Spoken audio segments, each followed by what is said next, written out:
여기 이태리에 잘 나가는 미녀의 크리에이터가 친한 친구들에게 목에 핏대까지 세워가며 열변을 토하고 있는데요. 그 모습을 보던 한 중년 남성이 한국과 중국을 언급하며 이태리 미녀들을 당황하게 만들고 맙니다. 과연 이 미녀 크리에이터에게는 무슨 일이 있던 걸까요? 안녕하세요. 저는 이태리에서 전시회 크리에이터로 근무하고 있는 아밀레 알레나라고 합니다. 저는 평소에 항상 새로운 문화를 경험하고 직접 체험하는 걸 좋아하는 성격을 가지고 있어요. 그래서 어떤 기회라도 우연하게 제 시선을 사로잡는 뭔가를 보게 되면 그걸 직접 보고 체험해보고 싶어서 혼자서 해외를 자주 다니는 편인데, 해외여행을 하면서도 단지 보기만 하고 추억 쌓는 정도로만 끝내는 게 아니라 여행 간 다른 나라의 생활 문화와 다른 언어들, 그리고 다른 생각을 가진 해당 국가 사람들을 만나 대화도 하고 교류하는 걸 즐기는 활동적인 성격을 가지고 있어요. 그래서 제 휴대폰에는 해외 각국의 외국인 친구들이 상당히 많이 있죠. 하지만 세계에 많은 친구들을 등록해두고 있지만 이 나라 사람들만큼은 절대 친구로 등록하고 있지 않는데요. 그 나라가 어디냐면 바로 중국입니다. 4개월 전에 저는 중국의 명물이라고 불리는 팬더를 보기 위해서 갔던 적이 있는데요.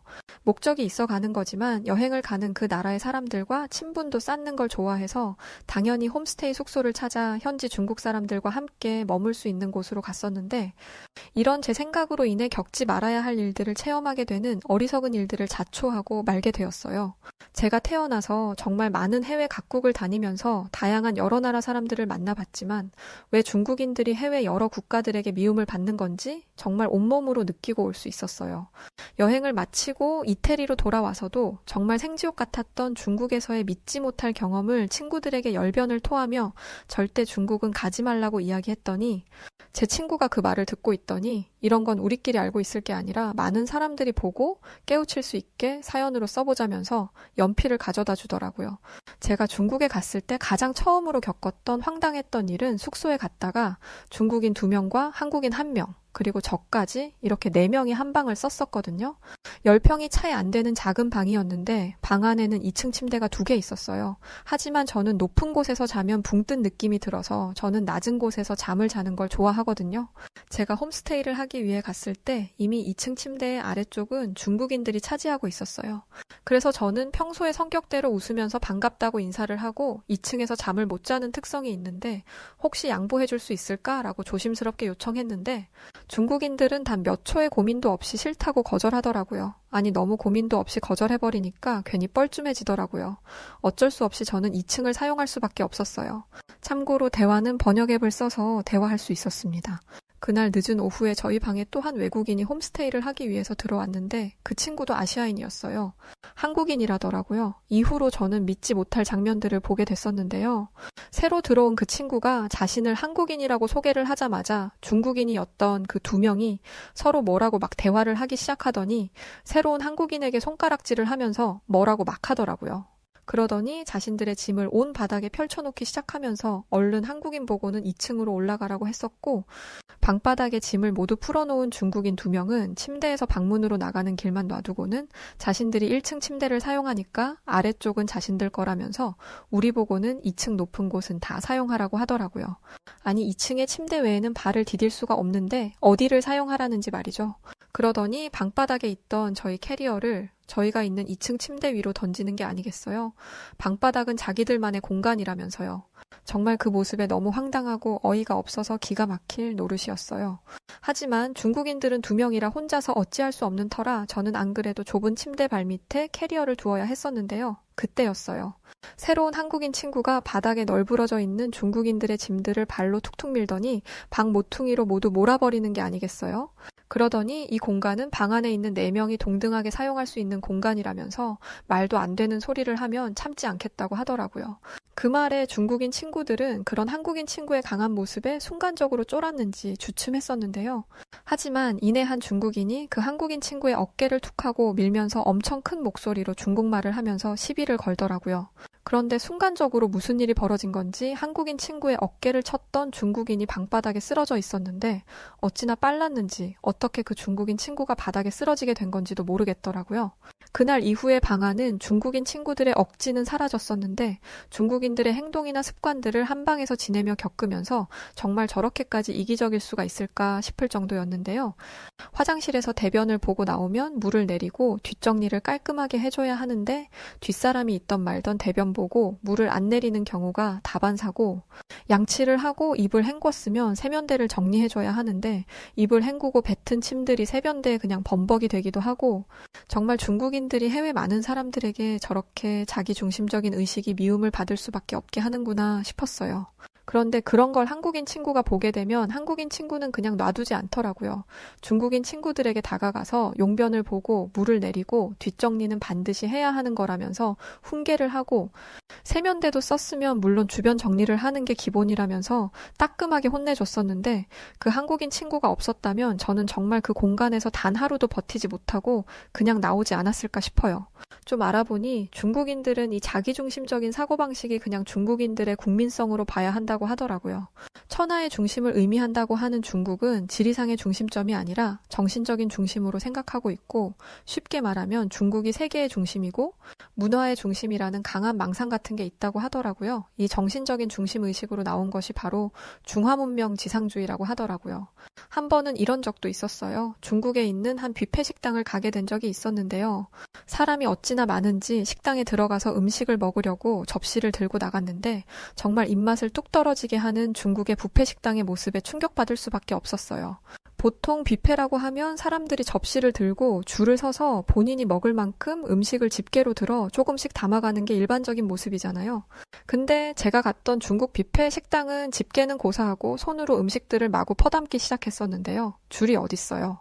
서로 음식을 담겠다고 음식 쪽으로 사람들이 밀고 들어가는데 정말 너무 황당해서 이 틈바구니에서 내가 지금 뭘 하는 건지 모르겠더라고요. 그런데 제 뒤에 있던 한 중국인이 나 때문에 음식을 못 담고 있지 않냐면서 비키라고 소리를 치는 게 아니겠어요? 제 얼굴 옆으로는 중국인들이 음식을 쟁취하겠다고 뻗은 손들이 수없이 왔다 갔다 하고 있었고 정말 아비규환이 따로 없었습니다. 안 되겠다 싶어 과일이라도 먹자는 생각에 과일 코너로 갔는데 그것도 이미 중국인들이 이미 우르르 와서 음식을 집어간 터였는데, 수박이 있어야 하는 과일 칸에는 중국인들이 손으로 음식들을 막 집어가는 터에 다 으깨진 채로 수박 곡물과 씨들이 과일 칸에 나뒹굴고 있더라고요. 결국 저는 아무것도 먹지 못했고 너무 화가 나서 카운터에 가서 상황을 설명하고 환불을 요구했는데요. 카운터 직원은 그런 저의 말에 무슨 말도 안 되는 소리를 하냐면서 당장 꺼지라고 하더라고요. 그러더니 다른 직원들에게 큰 소리로 절 손가락질하면서 뭐라고 막 하는데, 한둘 카운터 쪽으로 직원들이 다가오니까 순간적으로 무서워서 그냥 도망치듯 뷔페를 빠져나왔었어요. 숙소에 돌아가서 한국인 친구에게 이런 이야기를 했었는데요. 한국인 친구는 웃으면서 고생했다고 하더니 중국 문화가 처음 온 외국인들에게는 견디기 힘들 거라면서 마침 옥상에 가서 자신은 음식을 해먹으려고 했는데 함께 가서 먹자고 하더라고요. 한국인 친구는 옥상에 올라가 한국에서 가져왔던 음식들을 꺼내더니 뭔가 만들었었는데 바로 떡볶이였어요. 떡볶이와 오뎅국, 그리고 한국에서 가져왔다는 김치를 잘게 썰더니 밥을 그대로 볶아 만들었던 김치 볶음밥까지 한국인 친구와 함께 옥상에서 그 음식들을 먹는데 진짜 너무 맛있어서 놀랄 정도였죠. 제가 한국인 친구에게 어떻게 중국에 오게 된 거냐고 물었는데 중국에서 사업을 해보기 위해서 시장 조사 중이라고 하더라고요.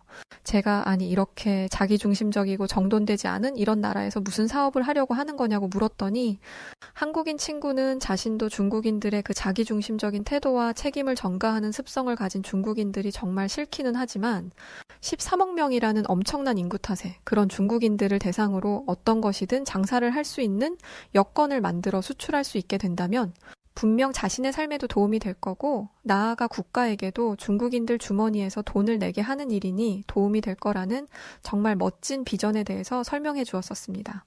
한국인 친구 말대로 중국은 자기중심적인 것 외에도 책임을 전가하는 것에도 일가견이 있었는데요. 나쁜 건 전부 남이고 반대로 성과가 있는 건 모두 자기 때문이라고 생각하는 책임 전가와 독선의식이 중화사상의 뼈대라고 불러도 틀리지 않았어요. 하루는 중국에 있는 팬더를 보기 위해서 동물원에 갔었는데 그곳에서 우연히 저희 나라 이태리 사람을 만날 수 있었습니다. 그분은 각국의 역사를 조사해 기록하는 블로거 분이셨었어요. 중국은 팬더라는 동물을 이용해서 외교를 펼치고 있는데 그 실체를 보기 위해서 이태리에서 왔다더라고요. 그러면서 중국은 판다를 늘리기 위해서 번식에 엄청 애쓰고 있는데 갓 태어난 판다를 사람처럼 인큐베이터에서 키운다더라고요. 지난 20세기 때 장제스의 국민당 정권이 미국에 판다를 선물한 걸 계기로 다른 나라와 우위를 다지기 위해서 판다를 각국으로 보내서 활용했다고 했었고 북한이란 나라에도 정말 많은 판다들을 보내서 북한을 사로잡았다고 했어요. 심지어 지난 카타르 월드컵 때도 중국은 형편없는 축구 실력으로 본선에도 들지 못하고 조기 탈락했는데 그럼에도 카타르에 판다 전시관을 최초로 만들어서 홍보를 하기도 했었다고 했는데요. 이런 판다 외교는 지금도 논란이 많고 이제는 외교를 넘어 판다 대여 사업까지 한다고 했었어요. 그렇다 보니 판다라는 희귀종 동물을 이용해 거액의 돈이 오고 가니까 결국 동물로 장사 속이 아니냐는 시선도 많다더라고요. 제가 정말 많은 국가들을 다녀봤지만 정말 매일이 어쩌면 이렇게 드라마틱할 수 있는 건지 알다가도 모를 중국이었어요. 관광을 마치고 숙소로 갔을 때 한국인 친구는 짐을 싸고 있었는데요. 그 모습에 어디 가는 거냐고 물었더니 자신은 이제 한국으로 돌아가야 한다면서 오늘 밤 비행기로 떠난다고 하더라고요. 한국인 친구의 그 말에 심장이 철렁 내려앉더니 나도 여길 떠나야 하는 게 아닐까 하는 불안감이 스물스물 들었어요. 왜냐하면 한국인 친구가 짐을 싸고 있는 모습에 함께 있던 중국인 친구가 쳐다보면서 알 수 없는 미소를 지으며 절 보고 웃고 있었거든요. 그 모습이 어찌나 소름이 끼치던지 저는 그렇게 짐을 싸고 있는 한국인 친구의 손을 붙잡고 나도 한국에 같이 가면 안 되겠냐고 했었는데요. 한국인 친구는 제 얼굴을 보더니 제가 무슨 마음 때문에 자신에게 이런 제안을 하는지 알겠는지 웃으면서 그러자고 하더라고요. 너무 기뻐서 저는 중국인 친구를 한번 슬쩍 보고 한국으로 가기 위해서 짐을 챙겼습니다. 중국에 지내면서 함께 한방을 지냈던 한국인 친구에게 저도 모르게 많은 의지를 하고 있었던 것 같아요. 사실 한국인 친구 덕에 든든했었죠. 그렇게 짐을 챙기면서 한국으로 가는 비행기 안에서 음악을 들으려고 캐리어에 있던 블루투스 이어폰을 찾았는데 웬일인지 이어폰이 보이지 않는 거예요. 분명 캐리어에서 꺼낸 적이 없는데 아무리 찾아도 보이지 않아서 한국인 친구에게 혹시 내 에어팟을 본 적 있냐고 물어봤었는데요. 한국인 친구는 자신은 남의 것에 관심이 없기도 하고 그래서 에어팟을 본 적이 없다고 말하더라고요. 중국인 친구를 슬쩍 보니까 자신도 본 적 없다는 액션을 취하고 있었고요. 그때 외출을 나갔던 또 다른 중국인 친구가 방 안으로 들어왔는데 아니 글쎄 귀에 제 이어폰을 꼽고 있는 게 아니겠어요? 그래서 제가 그거 혹시 내 것이 아니냐고 물었더니 무슨 소리냐면서 자기 거라고 말하더라고요. 그러면서 자신의 이름이 이어폰 케이스에 적혀 있다고 보여줬었는데 볼펜으로 케이스에 긁어서 적혀 있는 중국 이름을 볼 수 있었어요. 하지만 그걸 보고 저는 제 것이 맞다는 확신을 했었어요. 중국인 친구 이름이 적혔는데 어떻게 그게 내 것이라고 확신했냐고요? 제 이어폰 케이스에는 불에 그을려 아래쪽이 녹아 형태가 일그러진 곳이 있었는데 똑같이 불에 그을려 일그러진 케이스였었기 때문이었죠. 그래서 자초지종을 중국인 친구에게 설명하고 다시 돌려달라고 했더니 중국인 친구는 없는 말 지어내지 말라며 소리를 치더니 저를 때리려는 게 아니겠어요? 그때 한국인 친구가 중국인 친구의 손목을 잡고는 그대로 뒤로 밀어버렸고 귀에서 이어폰을 빼더니 저에게 찾아 돌려줬었어요. 한국인 친구가 뺏어준 이어폰과 이어폰 케이스가 제 손 위에 올려져 있었는데 이어폰은 중국인 친구 걸로 보이는 귓밥이 묻어 있었고 케이스는 볼펜으로 중국 이름을 적는다고 다 그어놔서 형편없는 모습이 되어 있었죠. 그래서 저는 다시 그 이어폰을 중국인 친구에게 난 필요 없을 것 같다고 하고는 가지라고 주고 숙소를 떠났습니다. 제가 없을 때 제 캐리어를 중국인 친구들이 뒤졌다는 건데 숙소를 나오면서도 너무 기분이 나쁘더라고요. 한국은 딱 한 번 다녀왔던 적이 있었는데요. 그때 한국에서의 기억이 너무 좋았던 터여서 다시 한국을 가게 되니까 기분 좋더라고요. 인천에 도착했을 때도 역시나 그때 느꼈던 기분을 다시 한번 느낄 수 있었어요. 엄청나게 크고 웅장한 모습과 타 국가들의 공항과는 비교도 되지 않을 만큼 우수했던 첨단 시스템들, 무엇보다 타인에게 무한한 친절을 베풀고 배려하는 한국인들의 시민의식까지 뭐 하나 빠지는 게 없는 한국의 모습 그대로였습니다. 이번 여행을 통해서 저는 중국인들은 절대 친구로 둘 수가 없겠다는 생각을 정말 뼈저리게 체험하게 되었었고, 그때 여행의 가장 큰 수확은 중국에 갔을 때 만났던 한국인 친구를 사귈 수 있었다는 거였어요.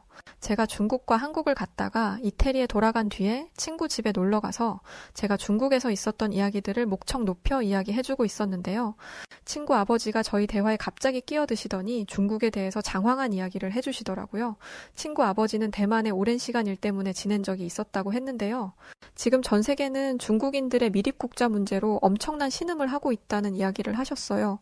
자신이 있었던 대만은 옛날 2차 대전 이전까지만 해도 열쇠로 문을 잠그고 다니지 않아도 될 만큼 물건을 도둑 맞는 일들이 없었는데 2차 대전이 종료되고 일본인들이 물러난 뒤에 중국 대륙으로부터 약 200만 명의 중국인들이 대만으로 유입되었고 이로 인해 도둑이 없었던 대만은 순식간에 금방 도둑놈의 나라가 돼버렸다고 이야기해 주셨는데요. 도둑이 너무 많아져서 초고층 빌딩의 최상층마저도 열쇠를 굳게 잠그지 않으면 안 되는 수준이라면서 그런 일이 있고 나자 대만인들 중에는 중국 사람들만 보면 도둑이라고 생각하고 자식들에게 조심하라고 충고할 정도라고 하더라고요. 그러면서 서랍에서 옛날 기사가 적힌 신문을 보여주셨는데 그곳에는 정말 충격적인 뉴스가 실려 있었는데요. 1994년 중국의 한 호수에서 대만 관광객 24명을 태웠던 유람선이 호수에서 중국인 강도를 만나서 유람선에 타고 있던 24명 전원을 선실에 가둬놓고 중국 강도들이 불로 태워 죽인 사건을 담은 내용이었어요. 대만에서도 역사적으로 비극적인 사건으로 기록하고 있다고 하더라고요. 한편 중국에서 알게 된 한국인 친구에 대해서도 저는 친구들에게 이야기해줬었는데요. 그 한국인 친구가 아니었다면 아마 그 숙소에서 중국인 2명에게 몰매를 맞았을지 모른다고 했더니 친구 아버지가 대뜸 한국은 아마 그 중국 때문에 되게 억울한 나라가 아닐까라면서 이야기를 꺼내시더라고요. 아니 중국 때문에 한국이 뭐가 억울하다는 거예요? 라고 물어보자 친구 아버지는 아시아 국가에서 공기가 가장 대기질이 좋지 않은 나라가 OECD 국가 중에서 한국이 2위에 오를 정도로 나쁘다고 말하더라고요. 아마 중국의 미세먼지가 수시로 아래로 흐르면서 한국의 대기질이 늘 나빠지고 있는데 이로 인해서 한국인들이 나쁜 공기 속에서 살아야 하니까 억울할 수 있을 거라던 거였어요. 한국을 막상 가보면 한국이라는 나라 자체와 국민들의 사고방식이 성숙한 선진의식들을 모두 가지고 있는 국가여서 그 나라 자체로만 보면 정말 훌륭한 국가인데 한국은 중국부터 지금 휴전 중인 북한과의 관계 그리고 일본에게 식민 지배를 당했던 비극적 역사 등등 타 나라들로부터의 부정한 일들을 많이 겪으니 한국은 억울한 나라이지 않겠냐면서 그러면서도 지금 국제사회에서 한국 콘텐츠와 문화가 엄청난 이슈를 끌어내는 걸 보면 정말 작지만 강한 나라가 아닌가라는 생각이 들어 우리 이태리도 한국의 저런 모습들은 본받았으면 좋겠다고 이야기하더라고요. 중국인들은 친구로 둬서는 안 되겠다는 생각을 저만 가진 게 아니구나 라는 생각을 갖게 되는 일도 있었는데요. 원래 해외 각국을 여행 다니는 걸 좋아하다 보니까 관련한 내용들을 많이 찾아보는 편인데 며칠 전에 이런 뉴스를 보게 되었기 때문인데요. 중국이 제로 코로나에서 벗어나 중국을 여행 오라며 각종 광고와 홍보를 만들어 배포하면서 국경을 열었는데 관광객 수는 코로나 팬데믹 이전의 30% 수준도 안 되고 있다는 뉴스였는데요. 세계 각국의 전문가들은 지정학적 갈등 속에서 세계 국제사회에서 중국의 이미지가 나빠지고 국가 대 국가의 비즈니스 신뢰도도 떨어져 있는 상태이기 때문이라는 이유와 또 더 황당한 중국의 정책 때문인데 간첩 행위의 범위를 모호하게 정의했던 중국의 방첩법이 시행되면서 중국을 찾았던 여행객들이 중국의 자의적 법 집행으로 출국 금지를 당하거나 부당한 구금을 당하는 경우가 발생하고 있기 때문이라고 했었어요. 중국을 여행 오라고 문을 열었지만 국제사회는 그런 중국을 향해 안 간다며 다들 소리 높이고 있는 상태라고 하더라고요. 저는 다음 달에 제 큐레이터 친구 2명과 함께 한국으로 여행을 떠나기로 계획되어 있는데요. 그때 중국에서 만났던 친구가 커피 전문점을 오픈했는데 구경 오는 겸해서 여행을 오라고 했었거든요. 당연히 한국에서의 좋은 기억이 많아서 알겠다고 하고 여행을 계획하고 있었는데 한국을 한 번도 가보지 않았던 제 친구들이 자신들도 함께 가자고 하길래 한국이라면 제 친구들에게도 좋은 경험을 할 수 있게 해줄 수 있지 않을까 해서 알겠다고 하고 저희 3명은 다음 달 한국으로 여행을 떠납니다. 한국에 여행하고 돌아와 사연을 적어 보낼게요. 제 친구들이 한국의 엄청난 선진 문화를 접하고 놀랄 걸 생각하니 제 스스로도 너무 궁금하고 재밌을 것 같아서 말이죠. 자, 오늘은 이태리의 한국의 미녀 큐레이터 아밀레 알레나 씨의 중국을 갔다 경험한 솔직담백한 이야기를 담은 사연이었습니다. 사연에서 있던 내용처럼 이후 한국을 여행하며 친구들의 반응을 살핀 사연도 이미 받았습니다. 그 사연은 현재 시청자분들이 보기 쉽고 이해하시기 쉽게 저희 작가팀이 재각색하고 있으니 완성되는 대로 소개해드리겠습니다. 자, 그럼 오늘 사연 어떻게 들으셨나요? 오늘의 사연이 마음에 드셨다면 구독과 좋아요 눌러주시고요. 구독과 좋아요는 해외 다양한 감동적인 사연들을 소개해드릴 수 있는 힘이 됩니다. 그럼 지금까지 여우튜브 송은지였고요. 끝까지 시청해주신 모든 분들 감사합니다.